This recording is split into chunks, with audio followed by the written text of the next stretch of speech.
रामायण में छुपे 10 रहस्य जिनसे हम अपरिचित हैं। रामायण की लगभग सभी कथाओं से हम परिचित ही हैं, लेकिन इस महाकाव्य में रहस्य बनकर छुपी हैं कुछ ऐसी छोटी छोटी कथाएं जिनसे हम लोग परिचित नहीं हैं। तो आइए जानते हैं वे कौन सी 10 बातें हैं। रामायण राम के जन्म से कई साल पहले लिखी जा चुकी थी। रामायण महाकाव्य की रचना महर्षि वाल्मीकि ने की है। इस महाकाव्य में 24,000 श्लोक, 500 उपखंड तथा उत्तर सहित 7 कांड हैं। वाल्मीकि रामायण के अनुसार भगवान श्रीराम का जन्म चैत्र मास के शुक्ल पक्ष की 9वीं तिथि को पुनर्वसु नक्षत्र में कर्क लग्न में हुआ था।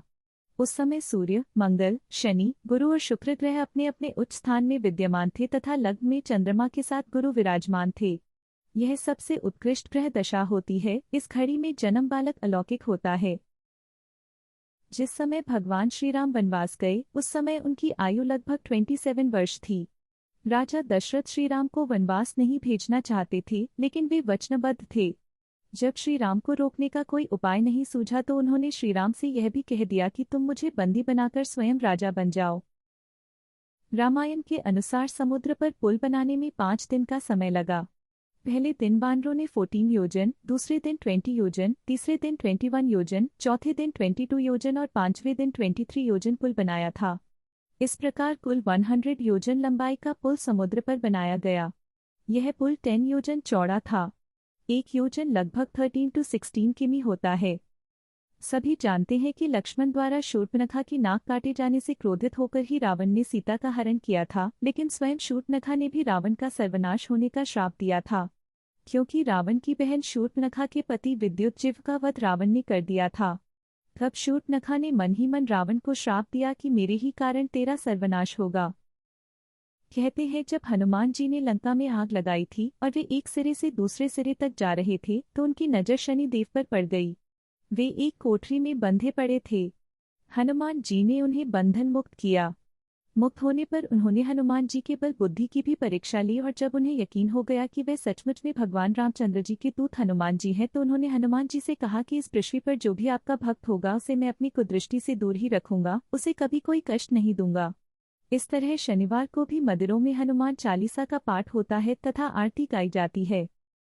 जब खरदूषण मारे गए तो एक दिन भगवान रामचंद्र जी ने सीता जी से कहा, प्रिय, मैं अपनी लीला शुरू करने जा रहा हूँ।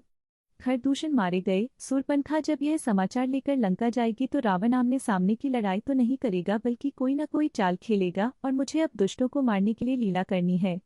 जब तक मैं पूरे राक्षसों को इस धरती से नहीं मिटा देता तब तक तुम अग्नि की सुरक्षा में रहो। भगवान रामचंद्र जी ने उसी समय अग्नि प्रज्वलित की और सीता जी भगवान जी की आज्ञा लेकर अग्नि में प्रवेश कर गई। सीता माता जी के स्थान पर ब्रह्मा जी ने सीता जी के प्रतिबिंब को ही सीता जी बनाकर उनके स्थान पर बिठा दिया। अग्नि परीक्षा का सच, रावण जिन सीता माता का हरण कर ले गया था वे सीता माता का प्रतिबिंब थी और लौटने पर श्री राम ने यह पुष्टि करने के लिए कि कहीं रावण द्वारा उस प्रतिबिंब को बदल तो नहीं दिया गया, सीता माता से अग्नि में प्रवेश करने को कहा जो कि अग्नि की घेरे में पहले से सुरक्षित ध्यान मुद्रा में थी। अपने प्रतिबिंब का सहयोग पाकर वे ध्यान से बाहर आईं और राम से मिली। आधुनिक काल वाले वानर नहीं थे हनुमान जी। कहा जाता है कि कपि नामक एक वानर जाति थी। हनुमान जी उसी जाति के ब्राह्मण थे। शोधकर्ताओं के अनुसार भारतवर्ष में आज से 9 से 10 लाख वर्ष पूर्व बंदरों की एक ऐसी विलक्षण जाति में विद्यमान थी जो आज से लगभग 15,000 वर्ष पूर्व विलुप्त होने लगी थी और रामायण काल के बाद लगभग विलुप्त ही हो गई। इस वानर जाति का नाम कपि था। मानवनुमा यह प्रजाति मुख और पूंछ से बंदर जैसी नजर आती थी। भारत से दुर्भाग्यवश कपि प्रजाति समाप्त हो गई, लेकिन कहा जाता है कि इंडोनेशिया देश के बाली नामक द्वीप में अब भी पुच्छधारी जंगली मनुष्यों का अस्तित्व विद्यमान है। विश्व में रामायण का वाचन करने वाले पहले वाचक कोई और नहीं बल्कि स्वयं भगवान श्री राम के पुत्र लव और कुश थे, जिन्होंने रामकथा स्वयं अपने पिता श्री राम के आगे गाई थी।